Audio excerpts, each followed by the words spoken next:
चलिए, तो आज के इस लेक्चर में हम देखेंगे ऑप्टिकल आइसोमेरिज्म। तो देखो, ऑप्टिकल आइसोमेरिज्म जो है ना, वो आपके आइसोमेरिज्म का सबसे इम्पोर्टेंट पार्ट है।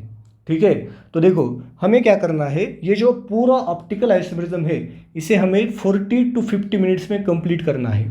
तो इसके लिए क्या चाहिए, इसके लिए चाहिए आपका कॉन्सेंट्रेशन। ठीक है, फुल कॉन्सेंट्रेशन देके यहाँ पर चीज़ों को समझना है। और ये जो पीडीएफ नोट्स अवेलेबल है यहाँ पर जो देख रहे हैं आप, ये पीडीएफ नोट्स आपको एज इट इज़ मिलने वाले हैं। तो कुछ टेंशन ही नहीं है, यहाँ पर समझो और उसके बाद इसी को डाउनलोड करके अच्छे से रिवाइज करो। ठीक है, और इसकी मैं गारंटी देता हूँ कि ये जो पीडीएफ नोट्स यहाँ पर अवेलेबल है, इसमें ऑप्टिकल आइसोमेरिज्म का हर एक पॉइंट कवर किया गया है। ठीक है, तो ऐसे ही अलग अलग चैप्टर्स के हम यहाँ पर वीडियोस आपके लिए लाएंगे। तो देखो, स्टार्ट करते हैं ऑप्टिकल आइसोमेरिज्म से। तो देखो यहाँ पर फर्स्ट देखेंगे पोलैरिमेट्री। अब पोलैरिमेट्री में क्या होता है, इसका काम क्या है पोलैरिमेट्री का। यहाँ पर ऑप्टिकल आइसोमेरिज्म में जो पोलैरिमेट्री का पर्पज होता है वो होता है किसी भी ऑर्गेनिक कंपाउंड को ऑप्टिकली एक्टिव है या ऑप्टिकली एक्टिव नहीं है ये बताना।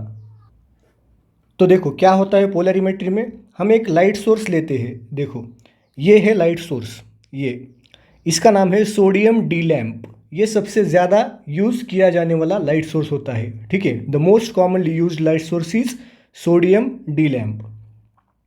ठीक है, अब इस लाइट सोर्स से जो हमें लाइट मिलती है वो होती है ऑर्डिनरी लाइट। अब देखो ऑर्डिनरी लाइट का मतलब क्या है, ऐसी लाइट जो हर एक डायरेक्शन में अलग अलग प्लेन में वाइब्रेट हो सके। ठीक है, जैसे कि आप यहाँ पर देख सकते हैं, ये अलग अलग डायरेक्शन में ये जो ऑर्डिनरी लाइट है वो वाइब्रेट हो रही है। तो ऐसे लाइट को हम बोलेंगे ऑर्डिनरी लाइट। इसे हम पास करेंगे निकोल प्रिज्म से। तो देखो निकोल प्रिज्म से, निकोल प्रिज्म। अब ये जो निकोल प्रिज्म है इसके बारे में दो इंपॉर्टेंट पॉइंट्स है। ये बना होता है कैल्साइट से। देखो कैल्साइट, कैल्साइट का फॉर्मूला क्या है, CaCO3। इसके दो पीस होते हैं। ठीक है, दो टुकड़े होते हैं, ये फर्स्ट पीस हो गया और ये सेकंड हो गया। ठीक है, इनको ज्वाइन करने का काम करता है, ये देखो इनको जो ज्वाइन करने का काम करता है वो करता है कनाडा बाल्सम।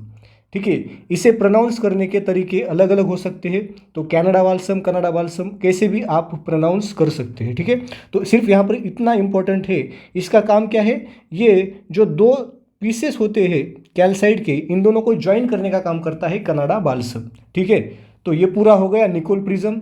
जब हम ऑर्डिनरी लाइट को इससे पास करेंगे तो जो लाइट हमें मिलेगी वो होगी प्लेन पोलराइज्ड लाइट।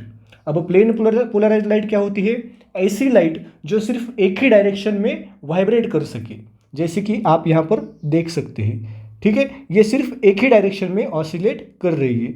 अब इस पीपीएल को हम पास करेंगे पोलैरीमीटर ट्यूब में से, और पोलैरीमीटर ट्यूब में जो हमारा कंपाउंड है जिसे हमें चेक करना है कि वो ऑप्टिकली एक्टिव है या इनएक्टिव है, वो प्रेजेंट होता है। ठीक है, उसका जो सॉल्यूशन है वो इस पोलैरीमीटर ट्यूब में प्रेजेंट होता है।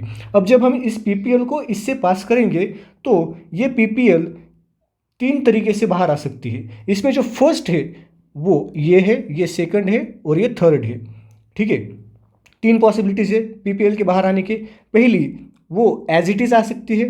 ठीक है, या फिर ये फर्स्ट हो गई, एज इट इज़ पीपीएल बाहर आ गई। सेकंड, या तो वो क्लॉकवाइज डायरेक्शन में रोटेट होके बाहर आ गई। ठीक है, देखो यहाँ पर ये क्लॉकवाइज डायरेक्शन में रोटेट होके बाहर आ गई।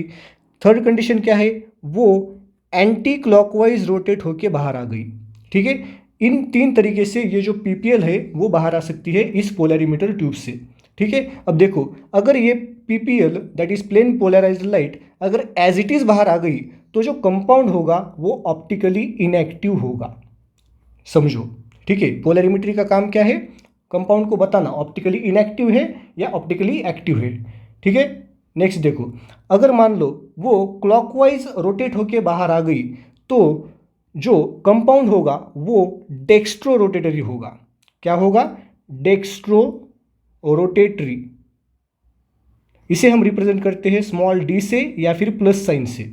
ठीक है, कब, जब वो क्लॉकवाइज डायरेक्शन में वापस आएगी। कौन सी, मतलब क्लॉकवाइज रोटेट होके बाहर आएगी, कौन, पीपीएल।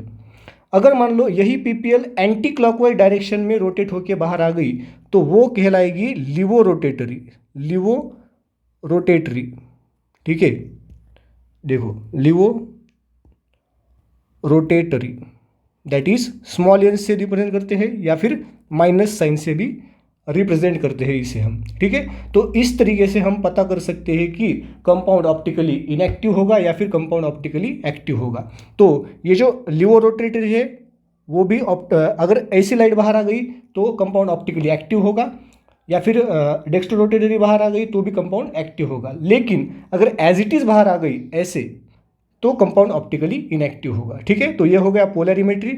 अब देखो कायरल सेंटर, कायरल सेंटर क्या होता है, sp3 हाइब्रिड एटम होता है जिसके पास अलग अलग 4 ग्रुप्स हो, ठीक है। तो देखो ये हो गया, ये कायरल एटम या फिर कायरल सेंटर बोल सकते हैं ये, ठीक है। इसे रिप्रेजेंट करते हैं स्टार सिंबल से। तो देखो इसके पास क्या क्या लगा है, एक p है, q है, r है और s है। ये चारों ग्रुप क्या है, डिफरेंट है। और इसका जो हाइब्रिडाइजेशन है वो क्या है, sp3 है, ठीक है। तो ऐसे सेंटर को हम बोलेंगे कायरल सेंटर। यहाँ पर देखो ये कार्बन हो गया, इसको अटैच ग्रुप्स कौन कौन से हैं, फ्लोरीन, क्लोरीन, ब्रोमीन, आयोडीन, और ये sp3 हाइब्रिड है। तो ये भी क्या हो गया, कायरल सेंटर हो गया, ठीक है। अब देखो यहाँ पर समझने वाली बात है, ये हो गया एसाइक्लिक टर्शरी अमाइन। देखो ये एसाइक्लिक टर्शरी अमाइन जो होता है वो यहाँ पर कायरल सेंटर है। क्यों, क्योंकि यहाँ पर जो तीनों ग्रुप्स है वो डिफरेंट है, ऊपर लोन पेयर है, मतलब चारों ग्रुप्स डिफरेंट हो गए। और इस नाइट्रोजन का जो हाइब्रिडाइजेशन है वो sp3 है, ठीक है। तो ये कायरल सेंटर हो गया। लेकिन ये जो कंपाउंड होता है वो ऑप्टिकली इनएक्टिव होता है। क्यों, क्योंकि रैपिड अम्ब्रेला इन्वर्जन, यहाँ पर क्या होगा, ये जो ऊपर की लोन पेयर है वो यहाँ पर नीचे जाएगी और ये जो अल्काइल ग्रुप्स होते हैं वो ऊपर जाएगी। इसे बोलते हैं रैपिड अम्ब्रेला इन्वर्जन, ठीक है। और इसी की वजह से ये जो एसाइक्लिक टर्शियरी अमाइन होता है वो उसके पास कायरल सेंटर तो है लेकिन ऑप्टिकली इनएक्टिव होगा, ठीक है। तो नेक्स्ट देखो साइक्लिक टर्शियरी अमाइन, ये है साइक्लिक टर्शियरी अमाइन। इसके पास भी हमारे पास कायरल सेंटर है लेकिन यहाँ पर रैपिड अम्ब्रेला इन्वर्जन पॉसिबल नहीं होगा। Rapid umbrella inversion is not possible. क्यों, क्योंकि अब रिंग आने की वजह से यहाँ पर क्या आ गया, रेस्ट्रिक्शन आ गया। अब जो ये लोन पेयर है वो ऊपर नहीं जा सकती और ये रिंग नीचे नहीं आ सकती, ठीक है। तो यहाँ पर कायरल सेंटर भी है और ये कंपाउंड उसकी वजह से क्या हो गया, ऑप्टिकली एक्टिव हो गया, ठीक है। तो acyclic tertiary amine having chiral center but it is optically inactive, while the cyclic tertiary amine is having chiral center and it is also optically active. Next देखो, अब अगर कायरल सेंटर एक है, ठीक है, तो देखो यहाँ पर हम बात करेंगे अब सिमेट्री एंड एसिमेट्री के बारे में। तो देखो सिमेट्री, अगर एक कायरल सेंटर है किसी भी कंपाउंड में या फिर मॉलिक्यूल में, अगर एक कायरल सेंटर है तो वो कंपाउंड ऑलवेज एसिमेट्रिक होगा।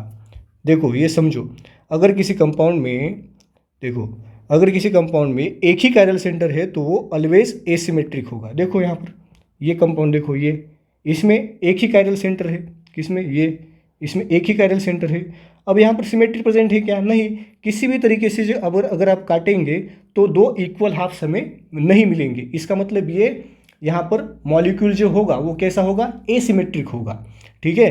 तो अगर एक कायरल सेंटर है तो मॉलिक्यूल कैसा होगा, ऑलवेज एसिमेट्रिक होगा। If there is only one chiral centre then the compound is always asymmetric. First point हो गया। सेकंड देखो, अब यहाँ पर समझने वाली बात है, एसिमेट्रिक को हम बोलते हैं कायरल, ठीक है, समझो। एसिमेट्रिक को ही क्या बोलते हैं हम, कायरल बोलते हैं। अगर एसिमेट्रिक मॉलिक्यूल होगा तो मॉलिक्यूल ऑप्टिकली एक्टिव होगा, ठीक है, समझे, समझो। अगर मॉलिक्यूल एसिमेट्रिक है तो ऑप्टिकली एक्टिव होगा और एसिमेट्रिक का मतलब होता है कायरल। एसिमेट्रिक का मतलब क्या होता है, कायरल, ठीक है। अगर मॉलिक्यूल सिमेट्रिक है तो मॉलिक्यूल ऑप्टिकली इनएक्टिव होगा और सिमेट्रिक मॉलिक्यूल का मतलब होता है ए कायरल मॉलिक्यूल, ठीक है। ये बहुत इंपॉर्टेंट पॉइंट्स है, इसी पे पूरा ऑप्टिकल आइसोमेरिज्म आपको समझना है, ठीक है। तो देखो असिमेट्रिक मॉलिक्यूल अगर है तो ऑप्टिकली एक्टिव होगा, सिमेट्रिक मॉलिक्यूल है तो वो ऑप्टिकली इनएक्टिव होगा। समझे? नेक्स्ट देखो, कायरल और कायरल सेंटर ये दो अलग अलग चीज़ें होती है। कायरल और chiral centre are two different things.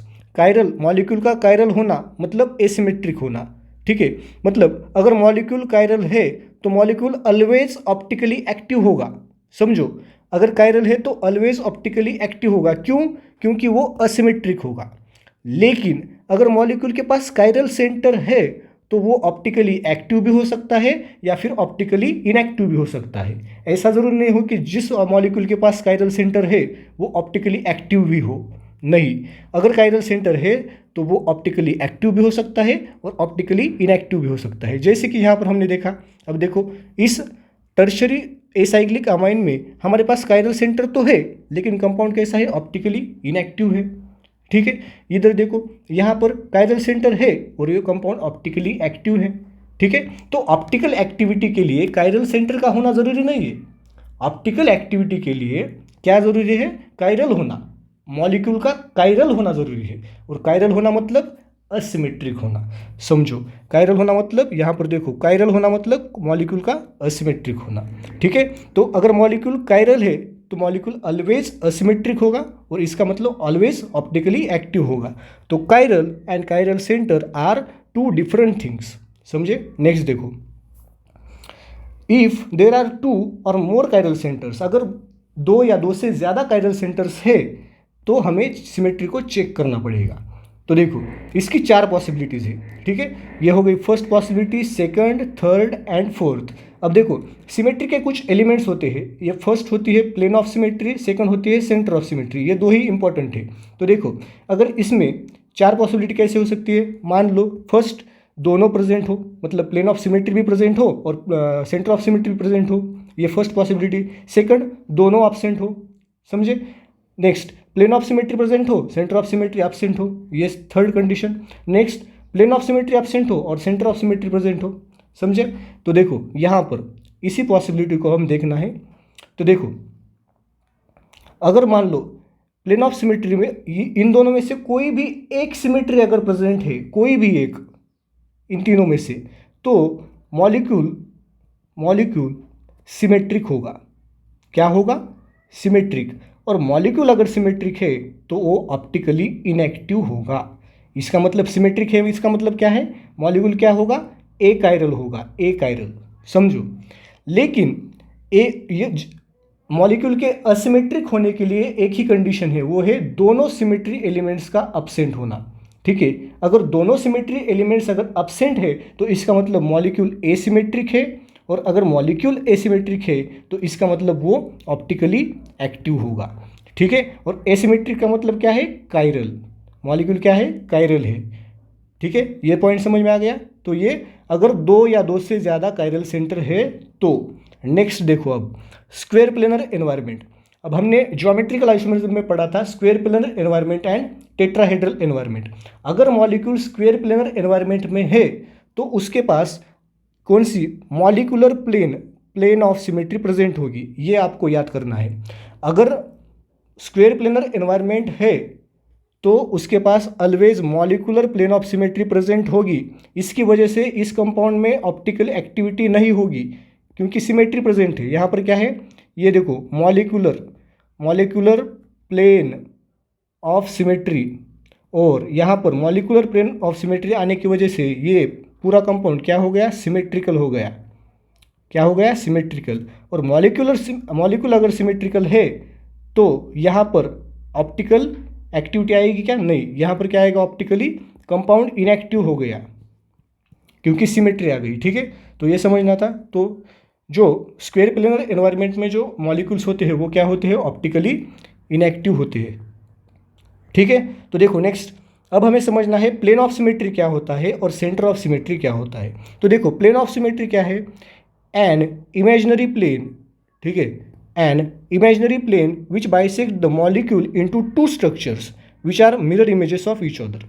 ठीक है, अब देखो an imaginary plane bisect the molecule into two structures. Imaginary plane मान लो यहाँ पर हमने एक प्लेन ड्रॉ किया in the middle of the molecule, molecule के मिडल में हमें प्लेन को ड्रॉ करना है।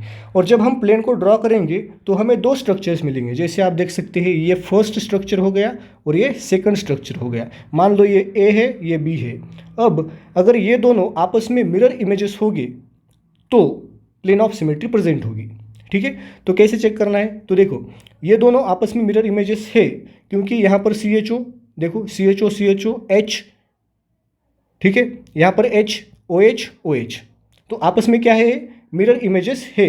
तो A and B are mirror images of each other. ठीक है, तो इसकी वजह से यहाँ पर प्लेन ऑफ सिमेट्री प्रेजेंट होगी। ठीक है, तो an imaginary plane which bisect the molecule into two structures, ये दो स्ट्रक्चर्स में बाइसेक्ट किया और ये दो स्ट्रक्चर्स आपस में मिरर इमेजेस होने की वजह से यहाँ पर प्लेन ऑफ सिमेट्री प्रेजेंट होगी। ठीक है, अब देखो सेंटर ऑफ सिमेट्री।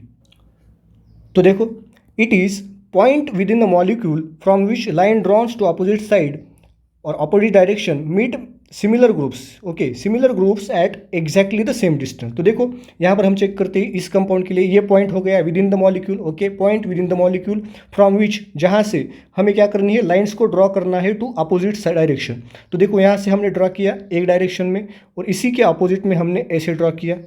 ठीक है, तो देखो समझो, इसे अच्छी तरीके से समझो। ये देखो, ये यहाँ से लाइन ड्रॉ की ऐसे और इसी के अपोजिट हमने लाइन ड्रॉ की ऐसे। तो देखो क्या क्या हमें सेम ग्रुप्स मिल रहे? तो देखो यहाँ पर Cl, यहाँ पर भी Cl, सेम ग्रुप से हर एक पॉइंट पे मिलनी चाहिए, एक पॉइंट पे नहीं, हर एक पॉइंट में। तो देखो अगर हमने इस तरफ लाइन ड्रॉ की ऐसे, तो देखो इस तरफ ऐसे लाइन ड्रॉ की तो हमारे पास मिथाइल है, इस तरफ इसी के अपोजिट में भी मिथाइल है। ठीक है, तो मिल गए और एग्जैक्टली सेम डिस्टेंस में मिलने चाहिए। ठीक है, तो देखो यहाँ पर इस साइड हाइड्रोजन है, इसी के अपोजिट साइड हाइड्रोजन है, सिमिलर ग्रुप से और सेम डायरेक्शन पे है।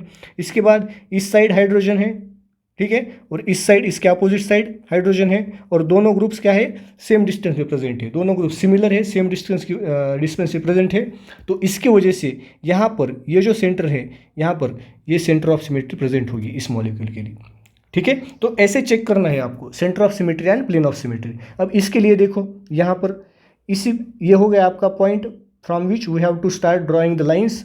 ओके, यहाँ से हमने लाइनिंग ड्रॉ की ऐसे एक डायरेक्शन में, तो हमें CH3 मिला। इसके अपोजिट में हमें क्या मिल रहा है? हाइड्रोजन। तो यहाँ पर सेंटर ऑफ सिमेट्री नहीं होगी।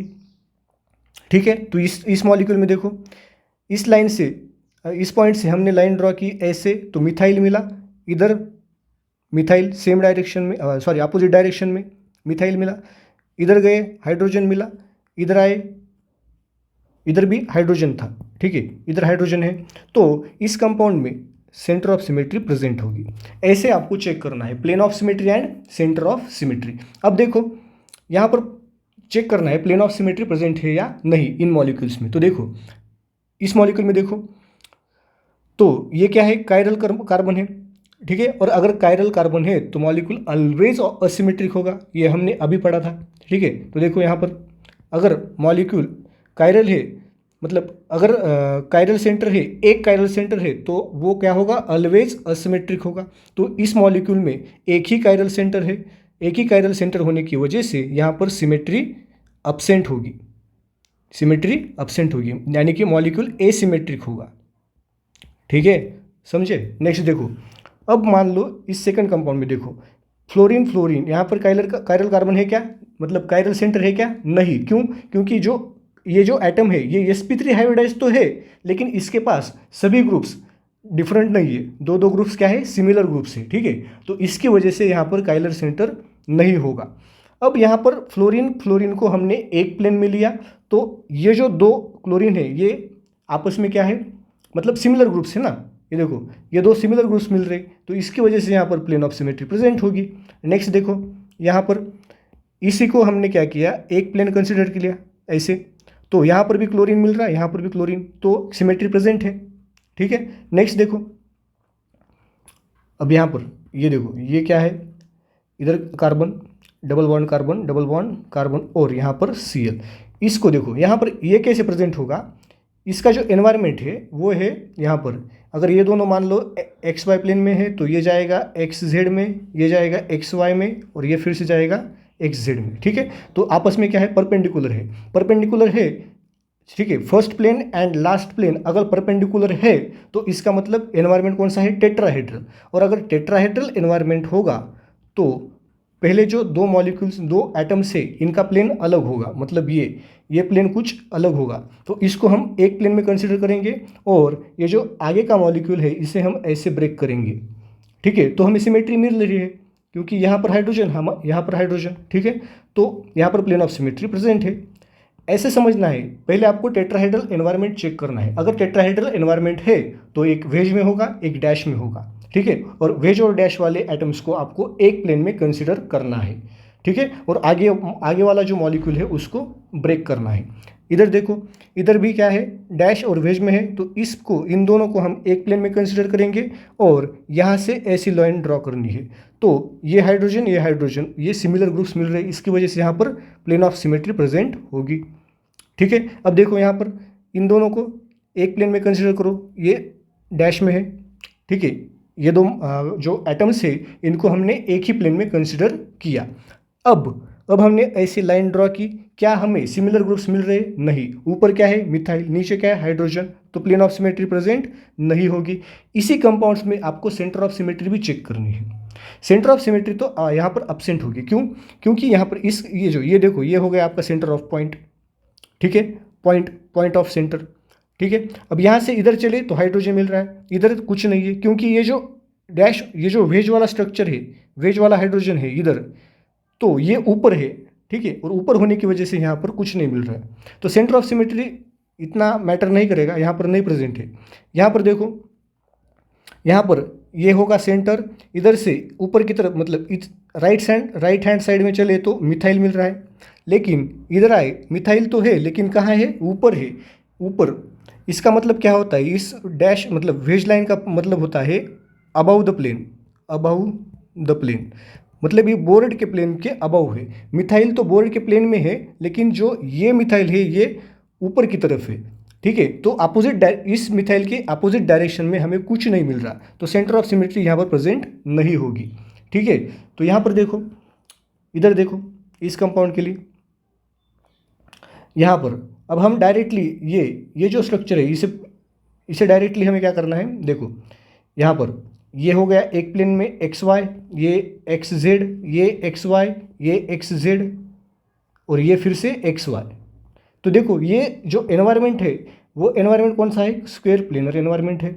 और अगर स्क्वायर प्लेनर एनवायरनमेंट है तो आपको पता है यहाँ पर प्लेन ऑफ सिमेट्री प्रेजेंट होगी। क्यों, क्योंकि यहाँ पर आपको पता है कि molecular plane of symmetry present होती है स्क्वायर प्लेनर एनवायरनमेंट में, तो प्रेजेंट होगी प्लेन ऑफ सिमेट्री। और ये एनवायरनमेंट कैसे चेक करना है ये हमने पिछले लेक्चर में पढ़ा है। ठीक है, तो देखो एक बार फिर से मैं बता देता हूँ कैसे चेक करना है प्लेन ऑफ, मतलब एनवायरनमेंट, मॉलिक्यूल का एनवायरनमेंट कैसे पता करना है। तो देखो सबसे पहले देखो, ये जो दो एटम्स है ये जाएंगे, मान लो ये सब हमें मानना है, you have to imagine a lot of things in isomerism. तो देखो यहाँ पर एक्स वाई मान लिया इस प्लेन को, मतलब ये जो दो एटम्स है इसके प्लेन को हमने मान लिया एक्स वाई, तो ये जो डबल बॉन्ड जाएगा वो जाएगा एक्स जेड प्लेन में, ये जो डबल बॉन्ड है ये फिर से जाएगा एक्स वाई प्लेन में, ये फिर से जाएगा एक्स जेड प्लेन में, और ये फिर से जाएगा एक्स वाई प्लेन में। ठीक है, अब क्या करना है, फर्स्ट का प्लेन और लास्ट का प्लेन चेक करना है। अगर ये दोनों सेम है, अगर ये दोनों सेम है तो इसका मतलब जो एनवायरनमेंट है वो कौन सा है, स्क्वायर प्लेनर एनवायरनमेंट होगा। ठीक है, और अगर ये दोनों डिफरेंट है, मतलब ये अगर इधर अगर एक्स जेड आ गया तो आपस में क्या हो गए, ये परपेंडिकुलर हो गई। और अगर परपेंडिकुलर है फर्स्ट एंड लास्ट प्लेन, ये फर्स्ट प्लेन हो गया और ये लास्ट प्लेन हो गया। फर्स्ट एंड लास्ट प्लेन अगर परपेंडिकुलर है तो वो एनवायरनमेंट होगा टेट्राहेड्रल, अगर सेम है तो स्क्वायर प्लेनर। ठीक है, और स्क्वायर प्लेनर एनवायरनमेंट में आपको पता है यहाँ पर प्लेन ऑफ सिमेट्री प्रेजेंट होती है, क्योंकि मॉलिकुलर प्लेन ऑफ सिमेट्री होती है यहाँ पर, तो खत्म, यही था। ठीक है, अब देखो ये बहुत इंपॉर्टेंट है, ये कंपाउंड, ये क्या है, देखो प्लेन, अगर ये जाएगा एक्स वाई प्लेन में तो ये जाएगा एक्स जेड प्लेन में, ये दोनों आपस में क्या है, परपेंडिकुलर है, तो परपेंडिकुलर है तो ये क्या हो गया आपका टेट्राहेड्रल मॉलिक्यूल हो गया। वैसे भी ये इसका हाइब्रिडाइजेशन क्या है, sp3 हाइब्रिडाइजेशन है। ठीक है, और अगर टेट्राहेड्रल है तो एक मॉलिक्यूल कैसे होगा, अलग प्लेन में, मतलब परपेंडिकुलर प्लेन में एग्जिस्ट करेगा, like this one part of molecule. ठीक है। तो ये यहाँ पर देखो, ये कुछ ऐसे वेज डैश में प्रेजेंट होगा। तो देखो यहाँ पर हम चेक करेंगे plane of symmetry. Plane of symmetry, तो प्लेन ऑफ सिमेट्री अगर हमने ऐसी लाइन ड्रॉ की तो हमारे जो स्ट्रक्चर्स मिल रहे हैं वो आपस में सिमिलर है क्या? नहीं। ठीक है, तो आपस में सिमिलर नहीं होगी, इसकी वजह से यहाँ पर प्लेन ऑफ सिमेट्री प्रेजेंट नहीं है। लेकिन सेंटर ऑफ सिमेट्री देखते हैं, तो देखो प्लेन ऑफ सिमेट्री तो एब्सेंट है। सेंटर ऑफ सिमेट्री के लिए हमने यहाँ पर ये सेंटर कंसिडर किया। अब बहुत इंपॉर्टेंट है, अगर इसको आपने 2 डायमेंशन में देखा तो आपको सेंटर ऑफ सिमेट्री मिलेगी 2 डायमेंशन में। तो देखो कैसे मिलेगी, देखो यहाँ पर ये हो गया आपका सेंटर, ये इधर से अगर आप इस साइड चले तो हमको O मिल रहा है। ठीक है, इसके अपोजिट डायरेक्शन में चले तो भी O मिल रहा है और सिमिलर डिस्टेंस पे है, तो ठीक है। इधर चले तो CH2 मिल रहा है, इधर CH2 मिल रहा है, तो ये भी सही है CH2। ठीक है, इधर चले तो कुछ नहीं, इधर भी कुछ नहीं। ठीक है, तो इसका मतलब सेंटर ऑफ सिमेट्री प्रेजेंट होगी अगर आपने इसे 2 डायमेंशन में कंसिडर किया तो। लेकिन ये जो मॉलिक्यूल है वो कौन से एनवायरनमेंट में प्रेजेंट है? ये प्रेजेंट है टेट्राहेड्रल एनवायरनमेंट में। मतलब जो प्लेन्स है वो कैसे है? अपोजिट प्लेन से या फिर परपेंडिकुलर प्लेन से। तो अब देखो इस सेंटर से अगर आप इधर चले तो ऑक्सीजन तो मिल रहा है, लेकिन इधर चलेंगे तो यहाँ पर कुछ नहीं मिलेगा, क्योंकि ये जो ऑक्सीजन है ये बिलो द प्लेन है, यानी कि नीचे की तरफ होगा। ठीक है, समझ रहे हो? देखो यहाँ पर बहुत इमेजिन करना पड़ेगा आपको। इधर चले तो ऑक्सीजन है, लेकिन इधर इसी के अपोजिट डायरेक्शन में आएंगे तो कुछ नहीं होगा। ये जो ऑक्सीजन है ये नीचे की तरफ है, इसी की वजह से जो डैश लाइन होता है वो नीचे की तरफ होता है। ठीक है, बिलो द प्लेन, यानी कि ये ऑक्सीजन तो बोर्ड के प्लेन में है। जब हम 3 डायमेंशन में ऐसे देखेंगे तो ये जो ऑक्सीजन है ये बोर्ड के प्लेन में है, लेकिन ये जो ऑक्सीजन है ये नीचे की तरफ होगा। ठीक है, और इसी की वजह से यहाँ पर सेंटर ऑफ सिमेट्री प्रेजेंट नहीं होगी। यहाँ पर प्लेन ऑफ सिमेट्री भी नहीं है और सेंटर ऑफ सिमेट्री भी नहीं होगी। अब इसे चेक करते हैं, देखो इसमें देखो, इसमें प्लेन ऑफ सिमेट्री होगी क्या? तो देखते हैं, तो देखो यहाँ पर पहले सेंटर ऑफ सिमेट्री चेक कर दे। ये जो है ये मिथाइल ये अपर साइड की तरफ मतलब ऊपर की तरफ होगा, और ये मिथाइल होगा नीचे की तरफ। तो ये डायरेक्शन है अप साइड और ये है डाउन साइड। तो अप का जो अपोजिट होता है वो क्या होता है? Down side. तो ये डाउन साइड में क्या मिल रहा? मिथाइल। तो अगर आप ऊपर की तरफ आएंगे तो आपको मिथाइल मिल रहा है, नीचे की तरफ जाएंगे तो भी मिथाइल मिल रहा है सिमिलर डिस्टेंस पे। ठीक है, तो अच्छी बात है। इधर चलो, इधर भी ऊपर की तरफ मिथाइल, नीचे की तरफ मिथाइल, इधर नीचे की तरफ मिथाइल, इधर ऊपर की तरफ मिथाइल। तो इस कंपाउंड में सेंटर ऑफ सिमेट्री प्रेजेंट होगी। सेंटर ऑफ सिमेट्री प्रेजेंट होगी क्यों? क्योंकि ऊपर की तरफ मिथाइल है, नीचे की तरफ मिथाइल है। मतलब ऊपर ये जो वेज लाइन है वो क्या है, क्या बता रही है? वो बता रही है अप साइड। ठीक है, मतलब इस बोर्ड के प्लेन के ऊपर है ये मिथाइल और इसके नीचे ये मिथाइल होगा। ठीक है, तो इसकी वजह से यहाँ पर सेंटर ऑफ सिमेट्री प्रेजेंट होगी, प्लेन ऑफ सिमेट्री भी प्रेजेंट होगी। ठीक है, अब देखो अगर इससे ऐसे लाइन ड्रॉ की हमने तो ये ऊपर की तरफ मतलब ऊपर की तरफ हमें क्या मिल रहा है? मिथाइल मिल रहा है, सभी तीनों मिथाइल मिल रहे हैं, और नीचे की तरफ भी क्या है? मिथाइल मिल रहे हैं, तो सभी ग्रुप सेम है। ठीक है, तो इसकी वजह से यहाँ पर प्लेन ऑफ सिमेट्री भी प्रेजेंट होगी। तो इसकी वजह से मॉलिक्यूल सिमेट्रिक होगा, और मॉलिक्यूल अगर सिमेट्रिक है तो ऑप्टिकली इनएक्टिव होगा।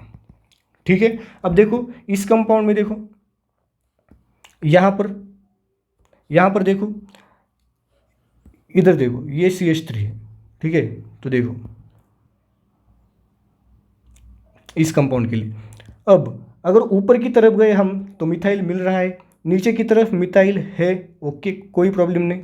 लेकिन जब इस साइड हम गए तो ऊपर की तरफ मिथाइल, इस साइड गए तो भी ऊपर की तरफ मिथाइल। ठीक है, तो डाउन साइड क्या मिल रहा है? यहाँ पर डाउन साइड देखना पड़ेगा। ऊपर की तरफ मिथाइल है, लेकिन डाउन साइड मतलब नीचे की तरफ क्या है? हाइड्रोजन है, और हमें अपोजिट डायरेक्शन में चेक करना है। ठीक है, तो जब हम इधर जाएंगे तो ऊपर की तरफ मिथाइल है और नीचे की तरफ हाइड्रोजन है, दो अलग अलग ग्रुप्स हमें मिल रहे हैं अपोजिट डायरेक्शन में। इसकी वजह से यहाँ पर सेंटर ऑफ सिमेट्री प्रेजेंट नहीं होगी। तो ये कंपाउंड क्या हो गया? ऑप्टिकली एक्टिव हो गया। यहाँ पर प्लेन ऑफ सिमेट्री भी नहीं होगी, क्योंकि अगर आप मान लो यहाँ पर देखो, यहाँ पर आपने मॉलिक्यूल को ऐसे कट किया, ठीक है। अब देखो यहाँ पर 2 मिथाइल ग्रुप्स ऊपर की तरफ, 1 मिथाइल ग्रुप नीचे की तरफ, यहाँ पर भी 2 मिथाइल ग्रुप ऊपर की तरफ, यहाँ पर भी 1 मिथाइल ग्रुप नीचे की तरफ। तो देखो यहाँ पर प्लेन ऑफ सिमेट्री प्रेजेंट होगी। क्यों? क्योंकि सिमिलर ग्रुप्स हमें मिल रहे हैं, लेकिन सेंटर ऑफ सिमेट्री यहाँ पर प्रेजेंट नहीं होगी, ठीक है। अब इधर देखो, इसको क्या करना है, एनवायरमेंट, ये तो टेट्राहेड्रल एनवायरमेंट होगा, तो इसे एक प्लेन में कंसिडर करेंगे। ऐसे लाइन ड्रॉ करनी है, ऊपर Cl नीचे हाइड्रोजन, प्लेन ऑफ सिमेट्री नहीं होगी, ठीक है। इसको सेंटर मान लिया, इधर गए क्लोरीन, इधर आए मिथाइल, सेंटर ऑफ सिमेट्री भी नहीं होगी, समझे। नेक्स्ट देखो इसमें इसको एक प्लेन कंसिडर किया इन दोनों को, और इसको ऐसे ब्रेक किया, ऊपर मिथाइल नीचे hydrogen, plane of symmetry present नहीं है। इसको सेंटर मान लिया, इधर गए मिथाइल, इधर आए कुछ नहीं, सेंटर ऑफ सिमेट्री भी नहीं है, ठीक है। तो ऐसे आपको चेक करना है। तो देखो यहाँ पर देखो, अगर ये ग्रुप अगर एक प्लेन में है तो ये दूसरा क्या होगा, दूसरे प्लेन में, मतलब ये अगर एक्स वाई में है तो ये एक्स जेड में होगा। आपस में क्या है, परपेंडिकुलर है, मतलब एनवायरमेंट कौन सा है, टेट्राहेड्रल एनवायरमेंट है इन दोनों के लिए, ठीक है। तो देखो यहाँ पर, अब इधर देखो, यहाँ पर क्या है, ये कौन सा ग्रुप है, मिथाइल ग्रुप है। तो अगर हमने इसको ऐसे कट किया, ठीक है, तो देखो यहाँ पर क्या प्लेन ऑफ सिमेट्री मिलेगी, तो प्लेन ऑफ सिमेट्री यहाँ पर प्रेजेंट नहीं होगी। क्यों? क्योंकि इसका प्लेन डिफरेंट है, इसका प्लेन अलग है, ये एक्स वाई प्लेन में होंगे और ये एक्स जेड प्लेन में होंगे, तो प्लेन ऑफ सिमेट्री तो पॉसिबल नहीं होगी। सेंटर ऑफ सिमेट्री चेक करो, इसे सेंटर मान लिया, ऊपर गए CH3, इधर Cl, कौन से डायरेक्शन में जाओ, कुछ पॉसिबिलिटी नहीं है, कुछ नहीं मिलेगा सिमिलर, ठीक है। तो सेंटर ऑफ सिमेट्री भी प्रेजेंट नहीं होगी, ठीक है। तो ये कुछ बातें थी बहुत important, plane of symmetry, centre of symmetry, optical isomerism के बारे में। अब नेक्स्ट लेक्चर में हम देखेंगे डायस्टेरियोमर्स, और इसके आगे इनैंशियोमर्स, देन मेसो कंपाउंड्स और RS कॉन्फ़िगरेशन, ठीक है। तो ये फर्स्ट पार्ट हो गया ऑप्टिकल आइसोमेरिज्म का। इसमें हमने देखा plane of symmetry, centre of symmetry, और कैसे मॉलिक्यूल्स में plane of symmetry, centre of symmetry हम चेक करते हैं, ठीक है। तो नेक्स्ट लेक्चर में मिलते हैं।